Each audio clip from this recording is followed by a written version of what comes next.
Broncos win! Let's go! Oh, man. We didn't know it was going to happen again this year. We didn't know, which was concerning. But now we can feel this. Where the air? Feel this energy. We need some air horns. We need Party. shots. We need. There we go. Thank you. Maybe like you. party hats. Those like noise makers. Yeah. Oh. For sure. All right. DNVR Broncos postgame. RK here with Alexis Perry and Todd Davis. And wow, Here we are. tale of two halves, I guess you could say. But in the end, the Broncos get their second win of the season. It feels good. And it was a tale in two halves, like you said. And I feel like it has been every game. I just was happy that this half did not end the way that other games have, with like a kick to win the game by the Green Bay Packers. Yep. Yeah. PJ Locke came up with a big interception. At defense, I felt like stood up for the most part today. Yeah. I mean, at the end of the day, I think Jordan Love threw for 3 interceptions today, but only one of them is going to count, and it's the one that really matters. PJ Locke seals the deal, gets the Broncos their first win at home this season, first win in the Sean Payton era. Zach Stevens tweeted out just a few minutes ago that he can hear the Broncos locker room from the press room right now. Boys are going nuts. From the press box? From the press room. Oh, okay. Press. So, yeah, just around the corner. Okay, Nothing yeah. crazy. I mean, but it's around the corner. Club Dub is going off right now. I love it. Happy for the players. You know, it's an interesting place to be as a fan. And it's one that I still don't really know how to reconcile with. You want to see your guys win, you know, like you want to see Javonte Williams making big runs, and you want to see Russell Wilson make big throws in big moments, and Sean Payton dial up like perfect plays to get Cortland Sutton wide open in the end zone. There's the other side of it, which is, you know, the draft pick. And for a long time, I've always felt like it's way too early to think about that. But with how bad this season started, it became reality to think about it right away. So I'm trying to be on the celebratory side of this, because in the end, the Broncos haven't won that many games over the last few years. So you got to enjoy them when they come around.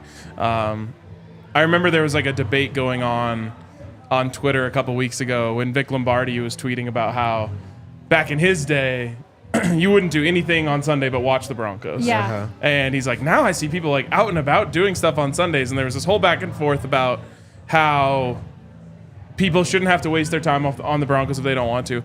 For me, like, I'm in this. Yeah. There's no chance. If someone reached out to me today and said, I have a tee time at 1 o'clock at the best golf course in Colorado, Pebble Beach? I would still say no. Cherry like, Hills? Yeah, Cherry Hills. Wow. Like, I would still say no, because like Sanctuary? for me, watching the Broncos is what Sundays are about, and they always will be. So when they win, that should be a positive. That should be something that we can bask in, toast to, and enjoy. It definitely is a positive. I feel disappointed because I see the talent and I see guys that can make plays.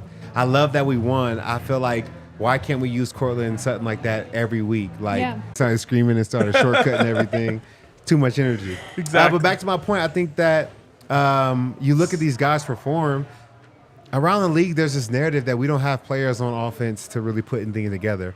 I think my thing is that we're not utilizing guys. Yeah. But you see, when you design plays for Cortland Sutton and other players on our roster, they can make things happen. Yeah. So I don't know if the season is salvageable, but I do feel like we have more talent than the world around us wants to give us credit for. We just got to use it, man. Yeah, I mean, I think what's interesting about that is, you know, on the pregame show today, James Palmer, he caught up with Daniel Jeremiah, and DJ was one of those guys who was saying, for the Broncos offense, like, they don't have the dudes to come out here and win football games. And today I think we saw the talent of a few guys really on display. Cortland Sutton, I mean, it was nice to see Jerry Jeudy. We'll get into that later, just with him being featured a little bit today. Jaleel McLaughlin needs to touch the ball every second or third play, in my opinion. Like, the guy is absolutely dynamic. The Broncos have playmakers. It's just a matter of using them correctly. And I'm happy for these guys right now because, coming off that Thursday night game, losing to the Chiefs, they had a lot of time to think about it. And this is a really good win with the Chiefs coming into town next week. The energy's high, and we've now seen what they can do. At the end of the day, though, they still only scored 19 points. I hate to put that out there. But the fact that they only scored 19 points. The fact that they only scored 19 points shows me that they are actually able to build on what they did against the Chiefs on defense. True. In that moment, they lost the game. The defense had been bad all year. And you're sitting there thinking, well, that was actually a pretty admirable performance by the defense. But the body of work isn't such that we should be, falling all over ourselves to compliment the defense. Now, you go out and you give up 17 points on the back of, what did they give up to the Chiefs? 19. 19. And it feels like they've actually found something on that side of the ball. So that is something to build on. For me, my biggest takeaway today, Sean Payton has defeated the tanking allegations. No more 10 hat. There was nothing in this game where I saw, because I said before the game, I was like, I'm just going to take notes. Every time I see something that's highly questionable. You were waiting. I was. And I had my magnifying glass out just on everything. Nothing today to make me think they were intentionally losing, which actually calls into question some of the other things that I've seen into a whole other light. But they just won. I'm not going to go down that road. I think that this was one of those games that puts that away. And I know there's a lot of people out there. I feel like it's probably 60-40 in Broncos country of like 40% wants to see them tank. Yeah. And so there's people out there that are probably going to hate this. And we saw it right downstairs in the bar that, some very mixed emotions about this. But can I play devil advocate just for a second? What if Sean saw the earlier games in the league? He's like, okay, the Bears won, the Patriots won. If we win, we'll still be at number 3. Okay, we can go ahead and win this game. I would have said, if I was tanking, I would have looked at it the other way.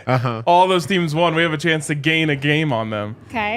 So I don't know. We'll see. I think it's a nice cover to go out there and win. Like, it's a nice cover because look, because now you're throwing off the tinfoil hat. Look what boat you're on right now. Well, exactly, and I got to play. I got to play along. I got to play my role. Yeah. You win the game, then you're free of the allegations. I think that I'm really trying not to look back to some of the decisions that we saw in the Kansas City game and before that, and say if they weren't purposely trying to lose, that makes this look worse. But today was just like a cleanly called game. They made sound decisions. There was one play where I was like, that was really bad. And then Todd was like, that was a check at the line. I was like, all right, never mind. We're safe. We're safe here. For those of you who want the Broncos to win and think tanking is embarrassing, I think you're feeling good today because I don't think the Broncos at any point in this game looked like, and it's never the team. The coaching staff never looked like they were trying to lose this one. Yeah, and really tanking comes from the front office, right? That comes from up above if you really want to make that decision. So, yeah, I don't think I never thought this team was tanking. I think they were just struggling to put it all together. And I think they still struggled to put everything together today. Today was not a complete football game from the Denver Broncos. In the second half, they gave up they were up. Was it 9-0, 9-3? Then it was 16-3 with Cortland, right? They gave up a really big lead. And so I think there's some defensive adjustments that you need to continue to make. But I think overall, that's my biggest takeaway is as a whole, I feel like the defense is starting to put things together. I mean, they're still holding teams to 19 points, 17 points. They've now only given up, 3 touchdowns? I think they got 2 today. No, 2 today, so 4 total in the last 3 games. Not great, but not bad. That's a huge improvement from the 20 touchdowns that they gave up the first 4 weeks. So I'm feeling better about this group. Yeah, the defense played a lot better. I think the game plan was simple. I think they're doing a lot better with young guys and a simple game plan. And also, they were hitting. We talked about it earlier. Like, you heard it live on TV. I don't know if it was because Travis Scott was out there before the game, getting everybody hyped. But they definitely came to hit today. I love the energy they were flying around with. I do want them to have a better second half, but as the year progresses, I think they can continue to get better. And like you said, I think, giving up 4 touchdowns in 3 games is a far cry from where they were. Totally. Giving up, 7-1. So, no. How many touchdowns was in the Miami game? 7. 10. 10-1. Yeah. So, I'll take that 10 any times day. 7. Yeah. 70. That doesn't make sense. Owie. They didn't score any other way. It was just tutties the whole time. I think so. I was coming back from Lawrence, Kansas that day, and I was just like sitting in the airport. I guess it could have been 6. Wait. I don't know. No math. No math. Don't make me do math. Especially girl math is going to be brutal right now. But yeah. Wait, I have a question, Todd. When the team is hitting like that, because we saw it from the first snap of the game that they like really had the energy. Why is that? Like, what happens when you can really feel that? I think it's just the energy to start the game. I think somebody must have gave a pretty good pregame speech. And then also guys were rested. They have finally got a couple extra days off their feet. They have a little bit more energy to bring to the game. And I think you saw that. They were hitting, man. It sounded good. Like I missed that sound of like a good hit in the field and getting up just a little bit dizzy, but not enough to tell any trainers. You know what I'm saying? It's a good feeling. To see Todd smile like in person right now, like how happy that just made him just It's telling real. that story. Alex Singleton laid some wood today. Yes, like he did. just was smacking Yes. some people. K-Jack, Oh, God. I don't love that call on K-Jack. I don't like. There's nothing purposeful about that. It's unfortunate. I don't think he should have been ejected. I have a lot of thoughts about the K-Jack hit. That's but a reputation ejection. Yeah. Just he has a reputation as a player who has those types of hits. The whole entire point of the rules that they've created around this is to take those out of the game. So when you have a guy like that who's like a repeat offender, they're going to use him as a guy that they're going to make an example of. Yeah. So we're just stereotyping players now. It's Yes, sad. it It's is. a sad day in the NFL. At least he'll look good walking to his car today, though. Early. And like the thing is, the dude's falling, right? And Totally. Todd was talking about this. He's like, when he takes off to make that tackle, he doesn't know where the guy's head is eventually going to be. Yeah. If he stays up, he hits him in the ribs, and it's just a nice, good, hard hit. In the end, unfortunately, it's the same thing for Garrett Bowles. He also gets stereotyped. Yep. He's a hold. holder, and he's actually been a little bit better. But like in those games, you'll see him get one, and the refs are like, "Oh, here he goes. He's gonna be grabbing all day," and they just fixate in on him. So I think you have to keep in mind too with K-Jack. We talked about this. Like with his size, like that's just how he plays. That's how he has to play. He throws his whole body in on every single tackle, and there's no slowing up. And so it's just, I'm bummed to see him literally at this point, week after week, getting fined, getting thrown out of games. But as a whole, really happy with what we saw from the defense in terms of tackling. Alex Singleton had 11 today. So he's now one away from tying you for 10 tackle games. tackle games, yeah. Damn, consecutive. dude. How do you feel about that? Is this a record you knew you held before No. Zach tagged you in that Not game? at all. Not at all. But I did text him. I was like, you better not have 10. But he sure enough did it. And then we bet on the Montana State Sac State game. Oh. And then Sac State got whooped there. Then he's creeping up on my tackles. Damn, bro. Alex, man, we got to have another talk. Yeah, man. for real. It's getting out of hand right now, my guy. He's got to let you have something. Yeah, is come not on, good. man. Oh, that's awesome. Yeah, I mean, the other takeaway I have from this is I think the Broncos, this is hard to say because they scored 19 points, but when you just look at the stat sheet, it feels like they had a bit of an identity game today where so you can build off of this and say, that might be our blueprint to win. Now, you need to convert more of those into touchdowns. 4 field goals and a touchdown is not going to get it done. But you turn 2 more of those field goals into touchdowns, and now we're talking about a 28, 29-point performance. Yeah. 27, I guess it would be. But when you look at the stat sheet, it's like Javonte Williams, 15 carries, 82 yards, 5.5 a clip. That's something you can build on. Yep.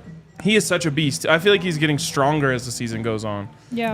And that would make sense just like with his injury situation. Confidence, like too. more confidence, more strength, more in game shape and all those things. Then behind him, Jaleel McLaughlin gets his, 5 carries, 45 yards, Yep. 9 yards a clip.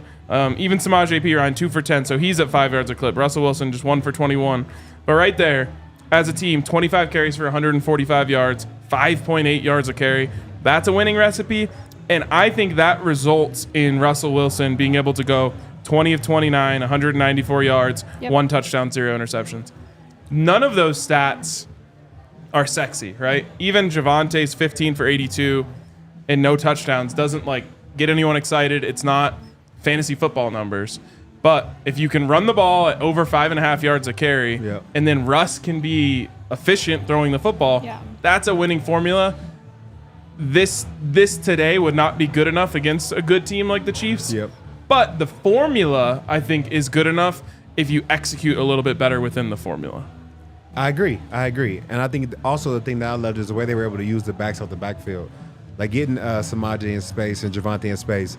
I really feel bad for Samaje Perine. Every time he gets the ball in his hands, he makes a big play, breaks a couple tackles, and has some good runs. He's just battling 2 other very phenomenal running backs at this point. So he's in a tough position. But ultimately, yes, the formula works. But also we have to play good defense for that formula to work. For us to be able to run the ball well, dig and dunk down the field and make plays, I think we had to play good defense. And we did for the first half. Second half was, better than normal, but I think it's still not living up to our standard. But like you said, it's something we can build off of. I think the Broncos today, what they stuck to today that they hadn't all season was they just stuck to running the football. They never abandoned the run, which is something that we've seen in every week prior. And I think when you have a balanced offensive attack, I mean, that's why they say like a balanced offensive attack is the formula to win football games, because you open things up in the passing game that way. I just think that they were able to prove that that works. And I think that's what they need to do, like internally, is like prove to themselves, like, hey, if we stick with the run, good things happen. And that happened today. Absolutely. All right. We're going to go through this game and here just kind of drive by drive here in a second. But first, a shout out to our friends over at Hero Bread. If you're like me and we're about halfway through football season and you're thinking about your diet and the way you've been eating recently, maybe Hero Bread is right for you, because if you're like me, you're thinking it's time to cut back on some carbs, and Hero Bread has really, really awesome low carb, no sugar options for bread. I just tried my Hero Bread for the first time the other night, and it is really good. I had it as like a little garlic bread, and it was fantastic. So check it out. I also have some low-carb tortillas at home. Maybe go with a little low-carb quesadilla later. Just thinking in the future here. I just had bar food. If you use the code DNVR, you can get 10% off at Hero Bread. And maybe you'll wait till the end of football season because you know that you're not going to be able to be disciplined. But when you do, use that code DNVR. And I can't promise that this is as healthy or on Hero Bread, but it's phenomenal. Shout out to our friends over at Primo Hoagies. It's football season, and big game means big parties. And remember, it isn't just football, it's an experience. So don't settle for an average catering tray. Make it Primo. No matter what you have planned, there is no bigger crowd pleaser than Primo Hoagies. Literally, Primos are phenomenal. I don't know if you guys have had any, but you got to go get yourself some Primo. You can go check them out. They have locations in Denver and Centennial. Check them out at primohoagies.com. It's not just a hoagie, it's a Primo. Okay, I have to say something about Primo. I just found out that the Primo Hoagies in Denver is like really close to my house. Like painfully close to my house in the best way possible. It hurts so good. Yeah, I mean, you're going to go get some Primo Hoagies, and then you're going to, come home and be like, I need to order some Hero Bread. Yeah, it's right there in Glendale. So if you're ever in that area, just like running it's a great place to like run errands and squeeze in a Primo. I also think they have them on the delivery apps. So even if you don't live close. They do. Because I ordered one the other day. There you go. All right, let's break down this game a little bit. And Broncos get the ball. As they have most of this season, the script was pretty solid. Go down and make it a 3-0 game. And then the game hit a pretty big lull. 3-and-out for the Packers, 3-and-out for the Broncos, 5-and-out for the Packers. Broncos get it back again. A nice 11-play field goal drive to kind of get back going. And at this point, I have to be honest, I felt like this was going to be one of those classic games where the Broncos don't capitalize on their opportunities enough early, and that results in them coming back to bite them later. And it almost happened, but they did a great job of staving it off. Anyways, they make it a 6-0 game. You're kind of just waiting for the Packers offense to break through. Doesn't happen. Next drive, 6 plays, another punt for the Packers. Broncos back it up with a punt. And then there's the missed field goal, which ends up being very, very costly for the Packers in this game. First all year. First miss all year. All year. Yep. That's what you get for cutting Mason Crosby, a great buff. Misses the field goal, and that one comes back to bite them. Broncos again, before half, go down, get another field goal.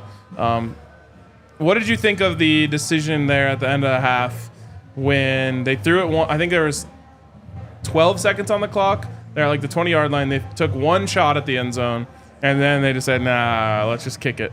I'm cool with that. Okay. Just get the points. Yeah. Don't even put Russ in the kind of situation that he could do something terrible and accidentally throw an interception or a fumble. Like, let's just take the points. Yeah, I was hoping for the field goal because I was like, this just has like Russ Wilson pick written all over it. Because we had no timeouts either, right? Yeah. No time. Yeah, 12 seconds. No. So I totally agree with you guys that it's the right thing to do, but it's a really bad thing that that's the right thing to do. Yeah. That's a bigger conversation, right? It is. It just shows like you don't have the guy at quarterback. The Chiefs would never do that. No. The Chargers would never do that. Teams that trust their quarterback, the Bills would never do that. It's like you got to be able to trust your guy to feel pressure, to know, to be able to. I mean, it's with 8 seconds on the clock, it's a one read play. Yeah. It's hey, if look it's to not this, there, throw it away. and he did it perfectly on the first attempt at it. Yep. So I thought, they'll just go run the same thing again. But they said, all right, we got through one. Let's just get out of here. It's true. It's the right move. It's just disappointing to me because I watch around the league. You get to see teams be so much more aggressive. Even on like 3rd and longs and stuff, you're seeing the teams with quarterbacks they trust just run 4 verticals. And I feel like I need to give you a hug, man. You sound like sad. like you sound like hopeful for like what another quarterback would be able to do. Like a little bit. I'll take the hug. Anyways, Broncos go into the half 9-0. And this is notable because the Denver Broncos had lost 10 consecutive games in which they had a lead at halftime going into today. And they almost did the same thing.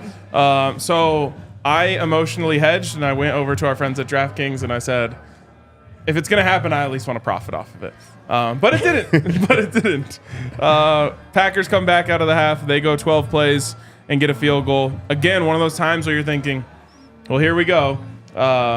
You did all that work in the first half for pretty much nothing. You're up 9-0. Now it's 6-0. One-score game. Need something here. And that's when you get it. The one touchdown of the game from the offense. 7 plays, 75 yards. And just like a nice balanced drive. Starts with an 18-yard pass to Jerry Jeudy. 21-yard run for Javonte Williams. Couple incompletes. And then another nice run for Javonte. Which ends up setting up the Cortland Sutton play, which is like Sean Payton in his bag finally. It's a great play. When you hire Sean Payton, you imagine wide open players catching touchdowns. And that's what you got there, and that was a beautiful thing. It's also the run setting up the pass, which I love to see as the queen of the balanced offensive attack today. But it was just really awesome to see Cortland in his bag today. 6 of 6. Just really coming up with the big plays when they mattered most. I mean, to start the game, right? What was that? How many yard gain was that right at the beginning? Was it like 21 or something like that? 24? Maybe? Yeah. Huge catch to start the game. And you could see that he was feeling it today. And we could talk 33. about 33. Oh, Gosh, my bad. I gypped the guy by what? 9 yards. My bad, A Court. lot. Sorry, Court. It was just a huge catch, and then to see that touchdown, him wide open, like that's the Cortland Sutton that like we've been waiting to see, and it's in him. We all know that he's ready for that, and it was cool today to see him show up when the lights were on him. I don't even know if he's showing up. Like he's always there, but he'll have a game where he won't get his first target He'll until. have a couple, like he'll have a game where he has like a couple drops in one game or something like where he's not feeling it. I mean, he'll have like a game. I feel like where Russ throws it into tight coverage and Cortland has it beat, but you know has the defender beat, but Russ throws it on his back hip. Yeah. And then he can't catch it, or just like the toss to Javonte that we saw, that Russ should have easily extended the drive with a nice soft toss. He hits Javonte in the knee, and now the drive's over. Like that's not Javonte's fault, but it goes as a drop for him, and also incompletion for Russell Wilson. So, Man, I feel like Court's always there, but that's just my opinion. I just feel like they got to give him the ball. When you start early and you feature him early, like I think these are the games that you're going to get. I agree with you. I think Court's always there, always available. I think he's one of those guys. I think he's one of the more underrated guys in the league. I just think the Broncos have not been using him properly. We talked about this on the pregame show where we were talking about the wide receiver matchup, like which team had the upper hand. Yeah. You said hands down it was the Broncos, where it's like with the asterisk if they're used properly. And so I think this has nothing to do with the guys. I think they are playmakers, especially the Cortland Suttons, the Tim Patricks of the world, who, man, I can't wait to see. But, like, yeah, so it's just been play calling. To your point, Todd, if you watch a Nuggets game, all you need to do is watch the first quarter to realize how Nikola Jokic gets his teammates involved. And it's unfair to compare anyone to him, but I'll do it because I think he does it the best of just about anyone. Yep. In the first quarter of the game, he's going to make sure every one of his teammates gets a look in a way that they like to see if that's their night. Yeah. You know, like KCP likes his little elbow jumpers. Yoke will make sure he gets a look, an open look there. He's going to get Jamal an open three. He's going to get a lob for AG. Like, he does that because he wants to get those guys' confidence going early. And you never know when that first bucket going in just like unlocks a different player that night. Yep. And so that's something I've felt the Broncos have struggled with for years is like Jerry Jeudy is very clearly an emotional player. Get the good emotion out of him early in the game. Get him feeling himself. Get him doing first down symbols and dancing a little bit. And same thing with Cortland. You know, like he's a physical player. Like go let him win on a physical route early in the game and make him feel like he's like going to be physically dominant against his opponent. So Court definitely does have, in my opinion, disappearing games, but I just feel like the Broncos as a whole have done a really bad job for years now at getting their guys involved early and making them feel like they're a part of what's happening on offense. Absolutely. I agree with that. All right. Let's see. We were coming off the Broncos touchdown. Then the Packers come right back and score a touchdown. Again, you're thinking, okay, this is kind of a test time for this team. And unfortunately, the offense goes 3 and out right after that, leading to them actually blowing the entire lead. Packers come back down and score another touchdown. And so there it was, right?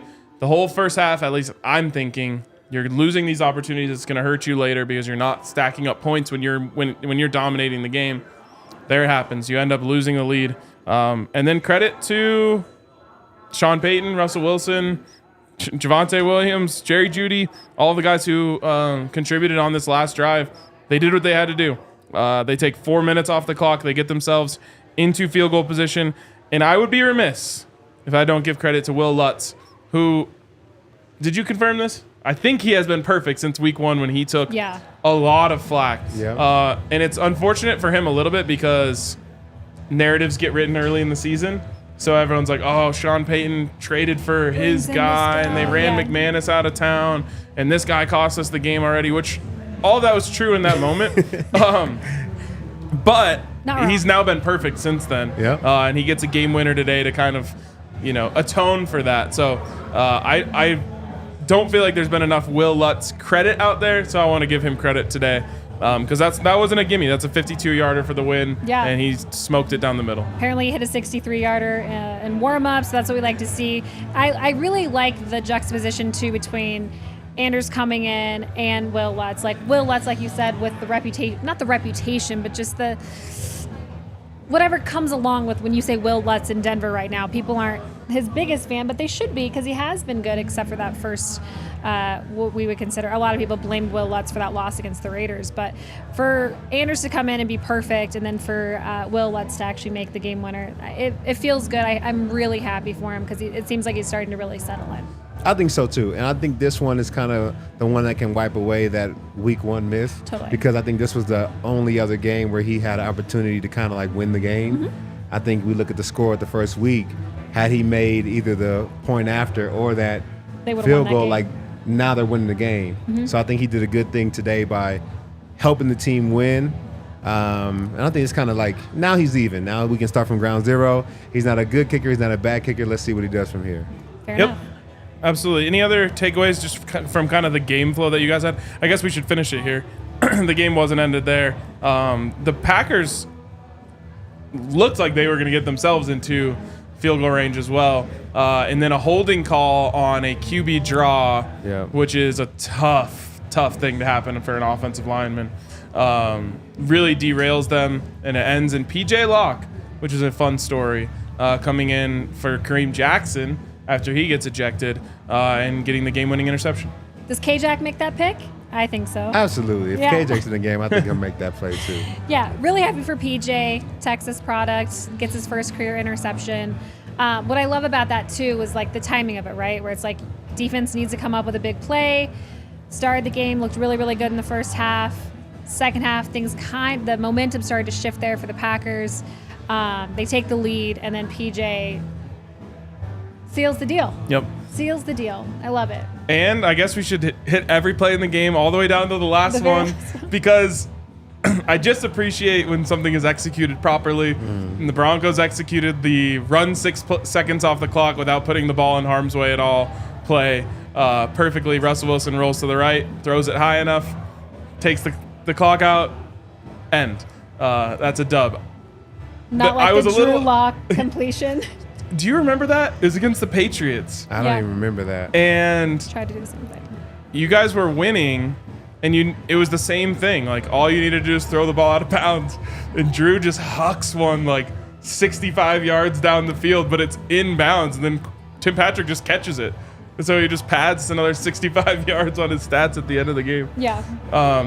But yeah, I was a little bit concerned in that moment. It was just like, things go wrong all the time. Right. You need a clean snap. You need Russ to throw the ball high enough.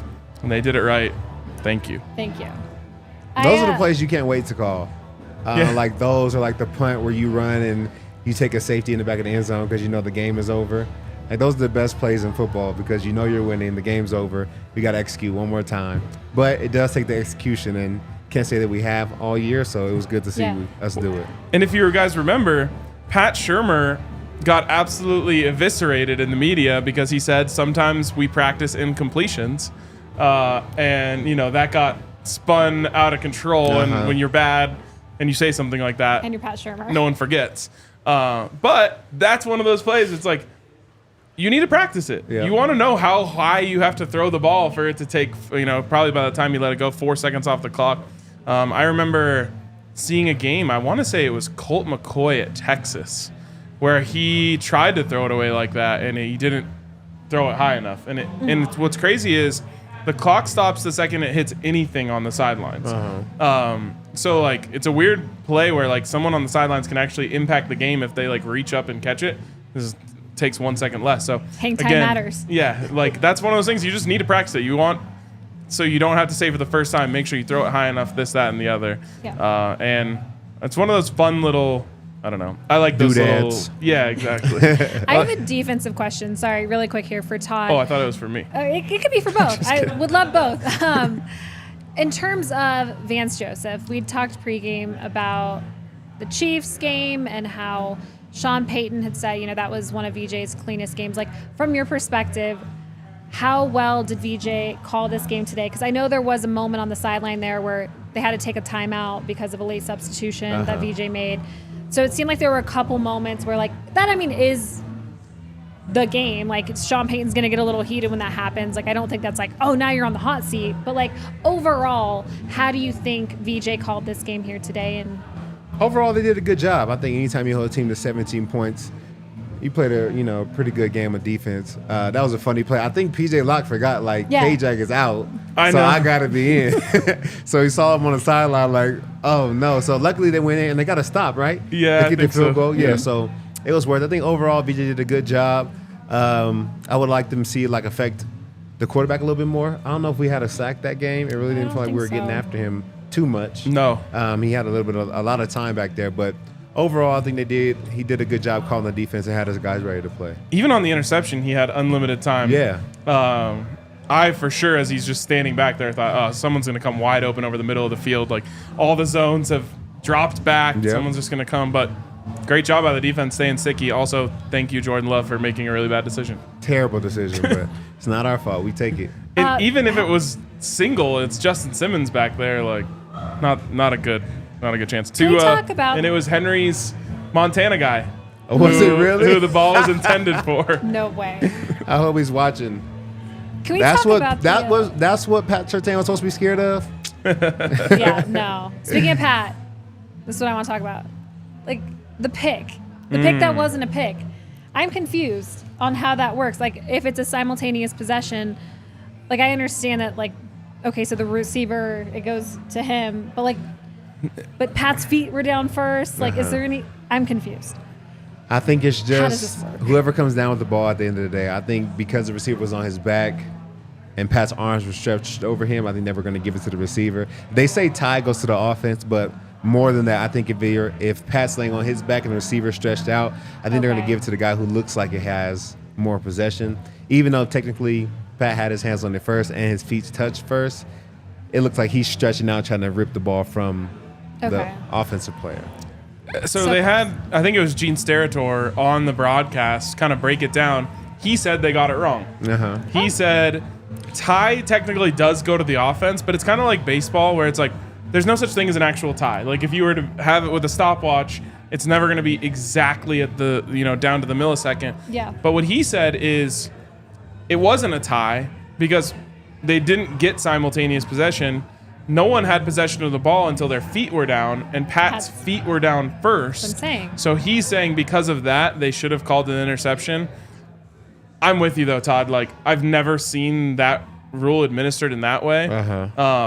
And personally, football is a sport of strength and grit and passion. I think it should literally just be let them fight for it. Exactly. On the ground. Whoever comes out of the pile with the ball, that's who it goes to. I would like to see a fair. little bit of hockey in football in that sense. Like, stand up and let's throw blows. Let's see what I'm kidding. Just like, I don't know. It should just be it's like tug of war. Whoever gets the ball, that's whose it is. I think that's fair. But it did. You're right when it's like when there's one guy on his back and the other guy's hands are kind of across, it just doesn't look. Yeah. I think back in the day, I don't know if this was like a rule or if it was just what we used to play as kids. Like you have the ball chested. If you get it to your chest, then it's yours. That's kind of what it felt like there. Okay, I'll take it. All right. Never heard that. Chested. Yeah, it's like I just remember playing football and being like, I have it chested. I like it. All right. Before we move on, a shout out to Breckenridge Brewery. Got the Broncos Countries right here. Everyone deserves to be able to crack open a Broncos Country and cheers it to a win tonight. So whether it's Broncos Country or any of the delicious Breck brews that they have out there, I'm a big fan of the Strawberry Sky. Also the Breck Lager, just like a nice simple one. But they also have the Avalanche Amber and the Vanilla Porter, which are the two easiest find if you aren't here in Colorado. So go to breckbrew.com, use the Breck Brew locator to find the nearest Breck brews to you and crack one open for the Broncos tonight. Yeah, and if you get hurt doing that and you need to sue, smash the two. Our friends from Don't sue Breck Brew. Don't sue Breck Brew. Don't do that. Don't sue them. You guys know what to do. Smash the two if you need to sue. When you get hurt, Backus and Shanker, they are here to help. They have been helping Coloradans for over 25 years, and they win cases. They have won over $1 billion for their clients.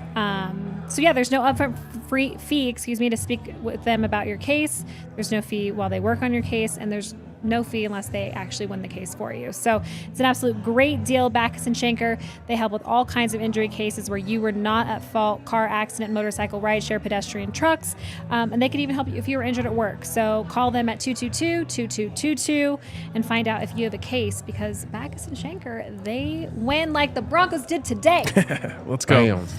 Okay, so in my opinion, the Broncos have defeated the tanking allegations. Really, Sean Payton. I don't like saying the Broncos. The players will never tank.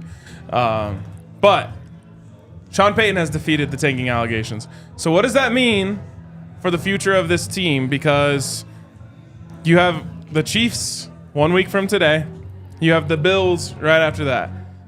Of course, there's a world where the Broncos turn it all around over the next 2 weeks, and we'll be talking about a 4-5 team with a not that difficult schedule heading down the stretch. Everything could change. There's also a world where things stay the way they are and the Broncos aren't good enough to beat the Chiefs or the Bills, and then they're 2-7. So with the trade deadline looming, to you guys, did today change anything about the way the front office is going to approach the next few weeks? I don't think so. I think we got to win, and ultimately I want to point out that I'm happy about the win because people love to say that we're not happy about Broncos wins. But ultimately you beat a team who was a lower level team, and you won a tight game, which you need to learn how to do. But at the same time, it's not like we blew them out in a way that makes us seem like, okay, now we're ready to go challenge the Chiefs and the Bills. So I think the front office mentality probably stays the same after this game. And they're still looking to see how they can better the team going into next year. Yeah, I think with all due respect to the Green Bay Packers who, put up a good fight here today and really had this game won at one point, that's not a team that now George Payton is sitting in his office like, you know what? We have all the pieces. We're good. Like, we can beat any team in the league. Like, beating the Packers doesn't say a lot. No offense. And I think we will see that next week. That's why next week's going to be confusing. We were talking about this last week. Like, if they beat the Chiefs, this whole season gets really, really confusing because it's like, okay, well, do you have the pieces and you just need time to continue putting it all together? I don't think this team, even what we saw today, especially on the offensive side, is at a place where they can go tit for tat with the Chiefs or the Bills. Unfortunately, I think the next 2 weeks are going to be tough for this team because I just don't think we have the firepower. I mean, we saw the winning recipe on display, but I don't know. 19 points doesn't beat the Chiefs. It would tie them last week, but it doesn't beat them. Yeah, I actually don't think there was ever going to be a full-on fire sale. I wouldn't be too upset about it if I was wrong about this, just because I think it's exciting to have new beginnings and things like that. It would be nice to stock up on draft picks. But I wrote this in our Broncos Pick'em this week, which was how many more players are going to get traded. I said 1. And that was before the win today. And the reason is you just never get the value you're expecting as a seller on the NFL trade market. And so you can trade Jerry Jeudy, but remember, you invested the 15th overall pick in Jerry Jeudy. Mm-hmm. And you're probably at this point going to get a 4th or 5th round pick back. So you can do that with 1, and I think they will do that with Jerry. But you can't do that with too many players on your team because the returns are so diminished that it's not like you're not going to get a player as talented as Jerry Jeudy with that pick. Now, maybe you open up more opportunities for Marvin Mims, and that is kind of the collateral that you want. You can't trade Jerry Jeudy for a 4th and Justin Simmons for a 4th and all this stuff because all you did is get less talented and you don't have the ammunition still to replace that talent. So I don't think the Broncos are going to have a big fire sale. I think you'll see one big trade left, and while I think a lot of people just want to see, hey, burn it to the ground, start all over, that all sounds fine and good. You have to be able to get the value to be able to start over, or else you're trying to, build a house with twigs. So if we don't create a fire sale, I don't like talking about trading guys. Like, where do we go from here? Like, that's my thought process. Like, let's say we do get the 3rd overall pick. How do we parlay that into a winning culture and a winning team? Because, I mean, if we go get a quarterback, that means we've cut Russell Wilson. Now we have a huge hit to our cap. We don't have the capital to go out and get more players. So we're kind of stuck with a brand new quarterback with no talent. Like, it just puts us in kind of limbo, I feel like. Totally. And you do have to make some moves, or you could make some moves for salary cap reasons. But you can also do those at the end of this season, and we'll see what they actually want to do and how they kind of feel about the process there. But you could make a trade and just accept the lower value because it's going to clear up space for you. You can sign players with that and this, that, and the other thing. We've also learned in Broncos Country over the past few years that free agency is not the place to look to rebuild your roster. Yep. Oh yeah, we're not good in the free agent market. And to be fair, really no one is. We talked about Randy Gregory and how poorly that went. Though the person who made more than him was Chandler Jones. Yeah. Well, his was even less production for the Raiders. So it's just a tough place to be where the Broncos are. They do need to clear space. Russell Wilson is going to be the biggest decision. If you do get one of those top picks, and let's say you take Drake May, you still need to be able to surround him with talent. It's going to be difficult because of what happened with the Russell Wilson contract. And so maybe that's why you tear down a little more because you free up more space. But again, we're talking about freeing up space to sign free agents. Yeah. And what's interesting about the free agent signings is the fact like there's a reason why their current team isn't signing them back, right? Like that's the thing about free agency. Is it's sometimes, always, but yes. Sometimes, well, yeah, there could be money, cap, things like that. But for the most part, it's like these are guys that aren't necessarily wanted where they're at or they don't fit their current team. So that's why their current team is letting them walk away. And so, I don't know. We haven't been able to hit on the free agent market. Just question on just value, though, because like what is the value that you just place on just new blood in general? Like having a fresh face, having new energy in the locker room. Like, yeah, like are you going to get a first-round pick for Jerry Jeudy? Absolutely not. But could a fourth rounder inject something new into this locker room? And maybe it's not just one guy, but maybe it's a handful of guys. But just the value of just having some new blood and some new energy in the locker room. Is there a price tag on that? Can you? I know that we don't have the same capital that we had years ago, but there at one point we had a free agency stint that was really good.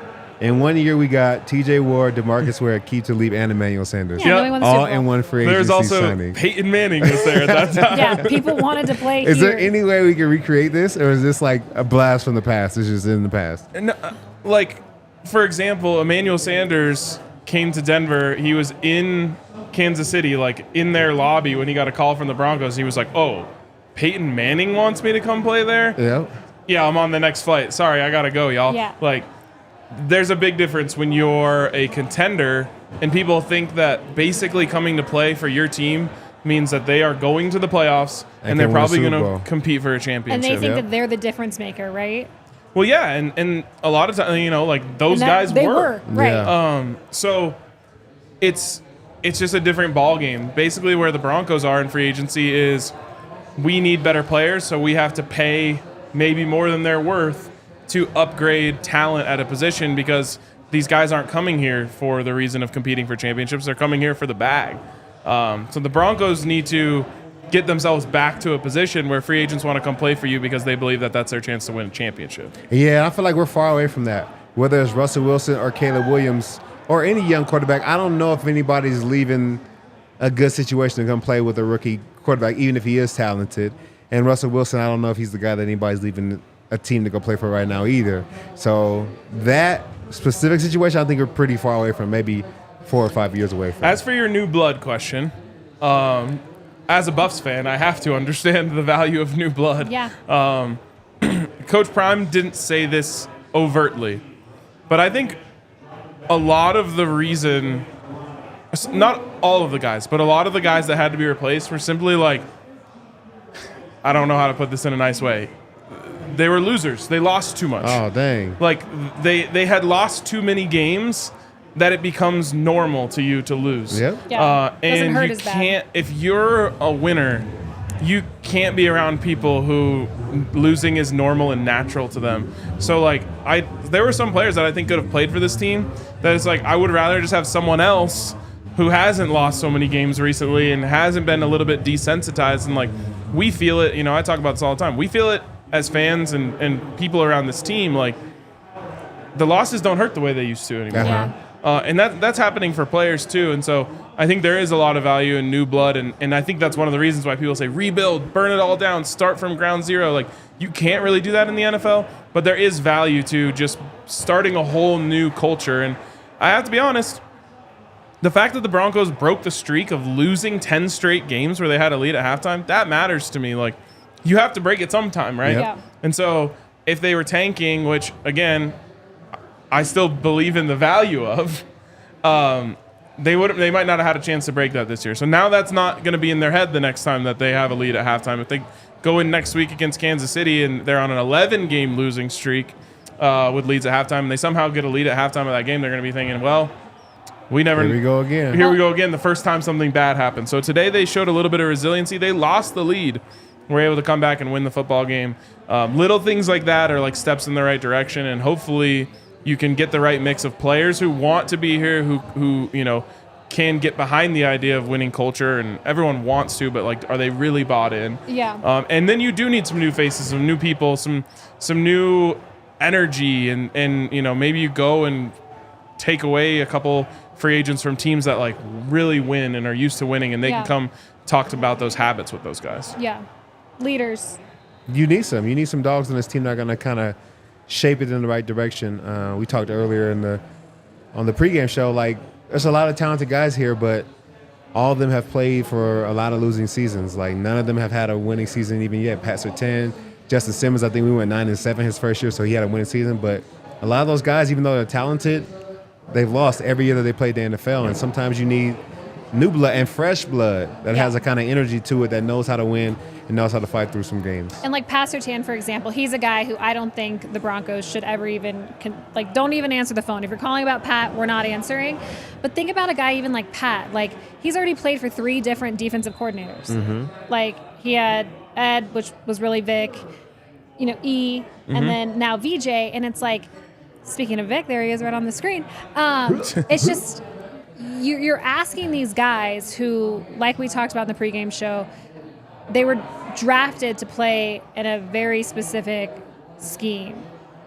And now they've been tested and played in 3 different ones. And it's just like, it's frustrating to see, I guess, the result of inconsistency. Like, when there is a lack of consistency at the defensive coordinator, the head coach, offensive coordinator positions, like, this is what you get. This is just the result of, and I don't always say that, like, patience is a virtue. Like, there have been certain situations here in Broncos country over the past handful of years where it's like, yeah, we have to move on from this person. We have to move on from Pat Shurmur or Rich Scangarello or whoever.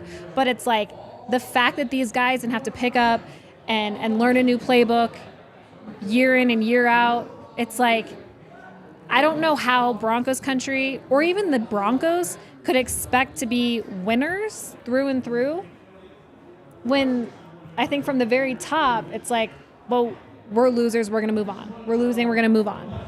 Well, that's why my hot take sense? is Vance is going to be here next year. I think they're finally going to need some consistency. Like, you go out and get another defensive coordinator, like, you better believe it's going to be rough, especially to start the season. I don't think anybody just comes in here and then it's just sunshine and butterflies. Like, they need consistency on the coaching staff, in the organization. You know, the Broncos have been through a lot of transitions through new ownership, new heads running the organization. Like, there's a lot of things that have continued to change for the Broncos. So they finally need consistency, and they need Vance to stay around another year. I think the second year under a defensive offensive coordinator is always better. Yep. We need to see that for once. We can't have it just move on again. And you need to see that consistency for the draft and for free agency. Like, you're drafting guys for VJ. You're drafting guys for Sean. So it's like, when you see a guy not playing as well in VJ's system when he was drafted to play in, you know, Vic's, like, totally, don't be shocked. I talked about that all the time with Dalton Reisner. It was like, he came in as a rookie, played really well in one system. System changed, wasn't as good in the next one. System changed, was less good in that one. It's like, you have to be able to eventually have a system that you plug guys into. Hopefully with Sean Payton, he's here for a while, and at least on the offensive side of the ball, you get that. Kale, do we have Zach? Yeah. Sweet. There he is. We got our guy Zach Stevens coming in from the field. You have me. I've been listening to the show the past 20 minutes, just waiting to be brought on. Of course. How's it going? How's the show? Well, y'all are a little off. But the first thing, 2 quick things that I have to point out. I heard that little throw-up noise, Todd, when Ryan said, look who's on the screen. Vic's on the screen. You're talking about we're off. You're off. You don't know what you're talking about. Well, we can rewind. That was nice. And speaking of nice, got a nice little moment going on behind me. What is happening? Oh my gosh, this is impossible. This is so difficult to do, like reverse. Oh, there we go. I think I see Sierra. Yeah. Sierra. Sierra. Russ, the fam, all out on the field, throwing the football. It's a cool moment. Todd, as you know, a lot of players come out on the field after the game, but then kind of shuts off and everyone leaves. But it's really cool to have this moment with Russ and his family out here. So that's a cool little thing after the game. And why I think you guys just maybe a little off with everything you're saying is this does nothing. This and it's good for the players. You're really happy for the players, and that's kind of what Sean said after the game. I'm happy for the players with this win. This changes nothing with this football team when you approach the trade deadline, when you're talking about how good this football team is, when you're talking about if there should be a fire sale or not. This game does nothing. The Green Bay Packers are garbage, hot garbage. And you know who knows that? The Denver Broncos know that. After being in the locker room, the Broncos know how bad the Packers are. And it came down to just at the very end, it came down to a field goal. And that's kind of shows just where this team is. Zach's going on a walk. He's trying to get away from them. Well, I can Zach's speak going freely here. on I a walk. don't want to interrupt family time. But that's what this win does. It's a really good feeling for the Broncos and the players right now, and that's something that they desperately needed. A 1-5 team. We hadn't seen a 1-5 team here in Denver since 1994.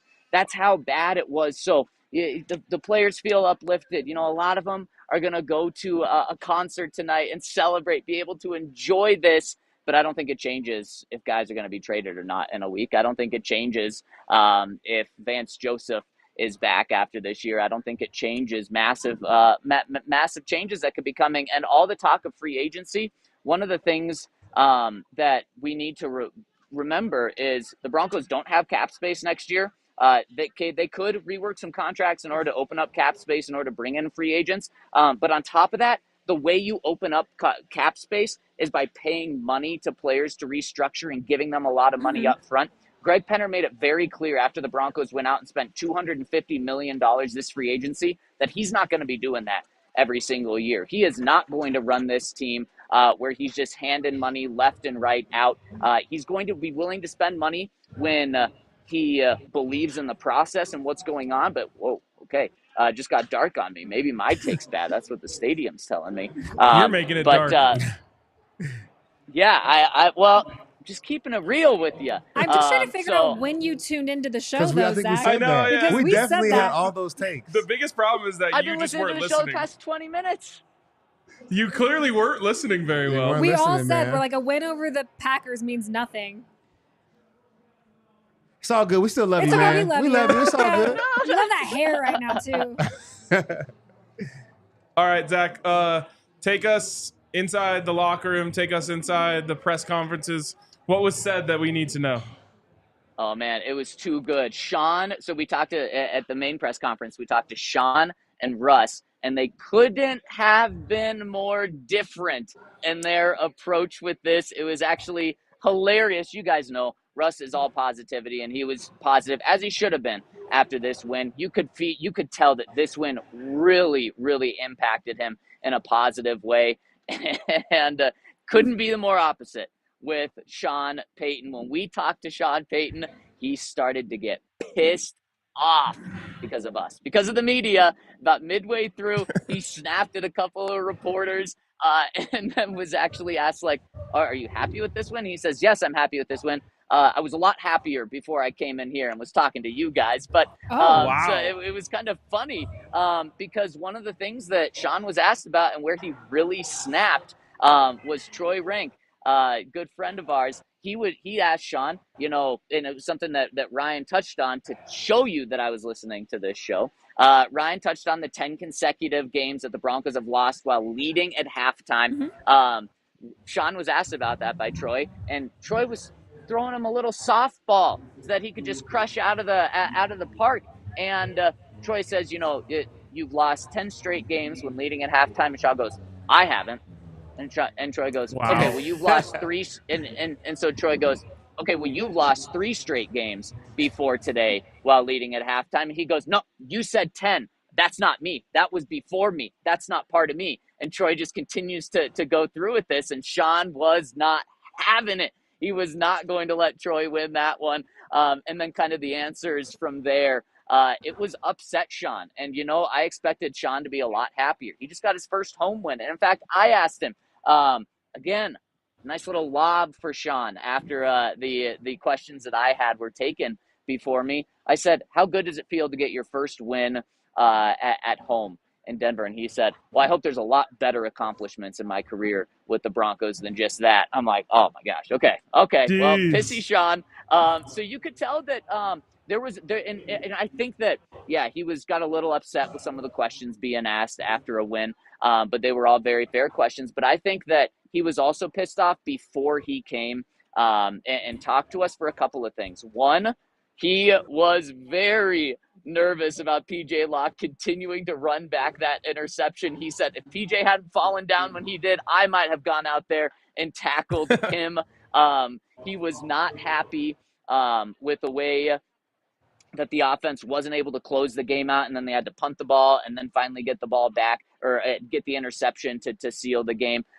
Sean knows Sean knows how bad the Packers are, and Sean knows that the Broncos barely beating them is like, well, okay, that's fine. So Sean was upset after the game, to say the least. But like I said, inside the locker room, it was hooping and hollering. It was a very different attitude and experience and environment than we've seen the past couple of weeks. So it is nice for those players to get that win.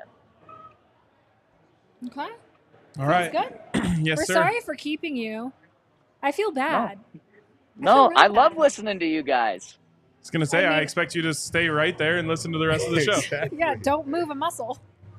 What's it been? An hour already? How long we going? I don't even. Well, we had a little We're going power all night, surge. baby. We had Yeah. a little power problem. Oh. We lost power for what, 10 minutes? Yep. Yeah. Oh, So we had well, we lost were here and power then we here left. too. It looks like. There you go. Looks great. You look great out there, It's a man. beautiful place after a win. Oh, thank you. And- It is. And Go good, apologize to good Sierra. vibes. Good vibes. They left shortly after they heard me talking about how this win didn't mean much. So I'm sorry, Russ. Don't let it put You killed their a vibe, damper bro. on your Yeah, night. they're like, we're gonna go. I killed the whole family's vibe. I'm sorry. All right. Well, you also killed our vibe, so you got to go now. Oh, me killing vibes? I don't believe you. Just kidding. All right. Thanks, Zach. See you guys. Thanks for having me. There you go, He's the Zach best. Stevens. Interesting. And mad Sean Payton. I mean, I guess a Sean Payton offense isn't used to scoring just 19 points. I don't know why we should all send like Troy Rank a text right now and be like, I hope you're okay. I was gonna say, After man, getting who goes obliterated? after Troy Rank after Nicest a game? guy on Who the would ever planet. do We that? gotta do some like deep digging into like the history and find out like what media person hurt Sean. Like who started Yeah. this off? Yep. Because nobody just starts off hating media. Like something had to happen for Especially him like to 'cause like He had a lot of success in New Orleans. exactly. So usually the media is pretty easy on you if you're winning. So when I was still with the team. Oh, you know what it was? It was Bountygate. They For came sh- after him after that. For sure. That has to be what it is. It was interesting because when I was still with the Broncos, somebody from outside the organization, when we hired Sean, sent me a note just saying, in the most sarcastic way possible, like, good luck. Oh, God. Yeah, like, you're screwed, he hates the media. And I was confused by that because I was like, again, same thing like you just said, like, he's had a lot of success. Like, I don't know why people in New Orleans, but I think we're over it, right? Did the sound get louder? And here, it's so Like, loud. I noticed it when Zach was talking because I was like, oh, no, I can't hear Zach. But now I feel like I can't even hear you guys. Yeah, it's pretty loud. It's just dog commercials. Yeah, just Anyways, before we move on, I want to give a shout out to our friends over at Bet365. Some of the best odds. Unfortunately, they gave us great odds today on a DNVR boost for Russell Wilson to throw over 200 yards. He falls 6 yards short. Dang. that happened. And I 2 actually weeks ago, can't too. think of a drop that would have cost it. Oh, if he just nails Javonte in the flat. Yep. Javonte turns up, gets those 6 yards, and he gets this. Yep. But unfortunately, that one didn't cash. Anyways, our friends over at Bet365 often have some of the best odds, great boosts, and just a great app overall. So go over to Bet365, use the code DNVR365 to unlock all sorts of awesome deals. Must be 21 or older and physically located in Colorado. Please gamble responsibly. And if you or someone you know has a gambling problem and wants help, text or call 1-800-GAMBLER. If he didn't overthrow Adam Troutman too. Remember that one? Oh, yeah. That he one was was open. bad. That wasn't a drop, but he was open. Couple opportunities out there. Okay. Dang. And shout out to FOCO, man. FOCO is the leading manufacturer of sports and entertainment merchandise with product lines that include apparel, accessories, toys, collectibles, novelty items, and more. They have the best officially licensed gear for all sports and fandom. If you're looking for anything fly and fresh and you want to represent your team, whether it's the Nuggets, the Avs, the Broncos, the Rockies, go to FOCO, go check them out. If you use code DNVR, you get 10% off, which is always great. We save people a lot of money. I realize that. Yeah. DNVR, I think, basically if you go on any website, you type in DNVR, you may get some money off. So go to FOCO.com, check out our friends, type in DNVR for 10% off. That's a really good take. So true. This is so true, the amount of money that people save. The amount of money I saved on a Primo hoagie the other day. Sean Payton is not helping with my take that he's dodging the tanking allegations, that he's not even happy after they win. Yeah. I think I understand it, though. Sorry, we're watching Eagles Dolphins, Miami. like I'm sure all of you are too. By the way, those Eagles That's Bradley Bradley uniforms, Chubb Chubb. making a sack fumble. those uniforms for the Eagles are incredible. It's the Packers and Bears. You've beat two really bad teams, and you barely beat both of them. Yep. And both games have like really bad things. In this one, it's giving up the entire lead and letting them come all the way back. In the Bears game, obviously, you were down whatever it was, 28-7. So you can't feel fully good as a coach. It's not like you went out there and dominated and played flawless football and mistake-free stuff. So I think I understand him from that regard, but like, man, going like I just don't. He's. It's not that he like doesn't care about having a relationship with the media. He doesn't He want actively wants to have a bad relationship with the media, which I'm just like, hey, it is what it is. It seems weird to me, but got to do what you got to do. Is there a chance that we saw this early in the year with the media barbecue?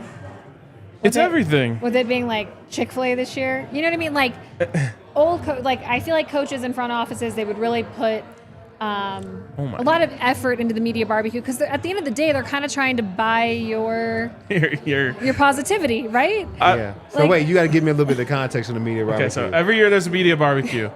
And every other year before this one, it was actually a barbecue. With really good food. Outside, tents, drinks, really good barbecue food. This year, it was they just rolled. It's like honestly comical. They just rolled a cart of Chick-fil-A into the media room. And that was it. And that was the media barbecue. And before, it used to be like this social gathering, and then the press conferences would be outside in the tent, and they'd walk, Joe Ellis and the head coach, whoever it was at the time, Von Miller would sit down every year, right? Like, it was always a deal. And I have to just say this because people always think like, oh, here goes the media complaining about how that's not what's happening here. It's just a funny contrast. Yeah. I don't think that was Sean Payton being like, don't you dare give them give them Chick-fil-A. Give them them 20-minute sandwiches that get over sweated in them bags. I don't think that's what happened here. I will say they did have the end of training camp barbecue, which there was barbecue, and it was really, really, really delicious. Oh, so man, like, no one told me about that. I know. I wonder if they got so much flack from the original that they had to make up with it with like a end of training camp one. But I think if you want to point to something as like, did it start here? It started with no social media from the team. Yeah. Sean Payton just has a different way of doing things. He's a lot more old school. And I actually appreciated his approach to an extent of just like, hey, look, we're not coming in here and talking about how great we're going to be until we actually do something. I think there's like mixed feelings in the locker room about some of the stuff. Like he didn't even want like players going on podcasts or a lot of those Pat things. Surtain joins us on Tuesdays. Well, different rules for different levels with of different players. guys. I love that he was so strict but gave the hottest takes that we could ever ask for. Like, no player was going to give better takes than Sean when he. Well, had and that's something what I was going to say is where you lost me a little bit because you tell all the players, don't go running your mouth in the media, don't go doing this, that, or the other, and then you do it, and that's like, it's not even about how I feel about it. It's the players in the locker room that are like, wait a minute, dude, like, now you're putting a target on our backs because we're the ones that are going to have to go play the Jets with all this extra motivation. And you're saying things like, if they don't make the playoffs, I'm going to be pissed. Like, but we're not even allowed to, go hop on with some media members that we like. Yeah.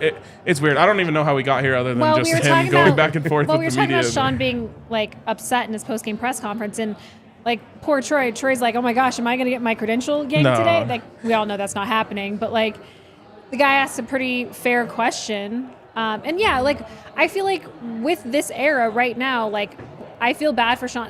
This kind of reminds me of like girls and new relationships. They'll almost like take things maybe slower with the guy because they're like, oh, the last guy hurt me a little bit. You know what I mean? Or like, I feel like with this, it's like Sean is kind of getting he's kind of getting the brunt of like the X, right? Where he's like, okay, well, Hackett lost, what was it, seven games where they were leading at half. Or, you know what I mean? Like, he's kind of getting the flack from the guys previous. But, like, at the end of the day, this is still your team. These are still your guys. So, yeah, I don't blame Trey for asking that question. It's weird that Sean would get so upset over it. And I don't think I just think that he doesn't want to deal with the media at all. So anything and every, like, have you ever had a roommate that you stopped liking living with them, and then suddenly you're starting to notice all these things that they do that bother you that you didn't notice before, and you're like, oh my God, why do they breathe like that? That's how Sean Payton is with me. It doesn't matter what they do, he's going to see the worst in it. Like, Troy wasn't trying to say that he lost 10. He's talking about the organization that you now work for has lost. And then, and Sean didn't even want to argue, like, have a discussion in good faith because Troy did say, okay, well, 3 for you. Like, and then he's like, no, you said 10, according to Zach. So he just doesn't like the media. Everyone that works in the media is just going to have to accept that and, try to do their jobs as well as they can. Then he likes you. Well, no, that's like a long time relationship he's had with that guy. Yeah. So it is what it is. Yeah. See, I get to take the hat off when I go to the stadium or I'm in person. I'm just ex-Bronco. Yeah. It's not till I get off that I'm back to the media person, so I can kind of chameleon That's going to myself. change over time the longer you're here. Nope. All of a sudden they're going to start putting you together. In the media with tent, they're like, hey, you're going to have Jerry Judy quote tweeting you. Yeah. What was great was this year, Todd comes out to training camp, doesn't have his credential on him, nothing. And they're like holding him at the media tent like, hey, he can't come in. And we're like, that is Todd Davis. He's an ex-player. We weren't like, that's Todd Davis with DNVR. We were like, he used to play for this team. He's allowed to come in and hang out with us. You guys wouldn't even let me in the media tent. Like, they'll let me on the field, but you guys were trying to box me out of the media tent. We got you in there. You got to be like, that guy's on the biggest Broncos podcast in the world. Exactly. Yeah. Okay, let's get to some questions. Super chats. Other interesting tidbits. All right. First one here from Glenn. Quinn Bailey stole my Javonte TD, and I will never forgive him for it. I'd have to go back and watch the play, but I wonder if the holding is what made the TD happen in the first place. I assume that our friend Glenn here had Javonte Williams' first touchdown bet. Yeah. Totally. It's tough. Or started Javonte on his fantasy team today. And then Glenn says, LOL, Kareem and Russ are both in line to give Zach a wedgie now. No, not Russ. Sierra.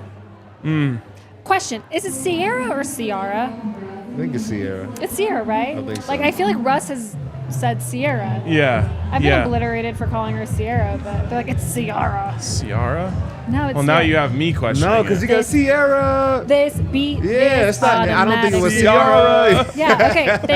Thank you. Such a great point. So good. All right. What else we got? Those are all the super chats. Oh, those are all the super chats. Man, you guys are quiet today. I thought you were going to be making it rain in super chats. Yeah.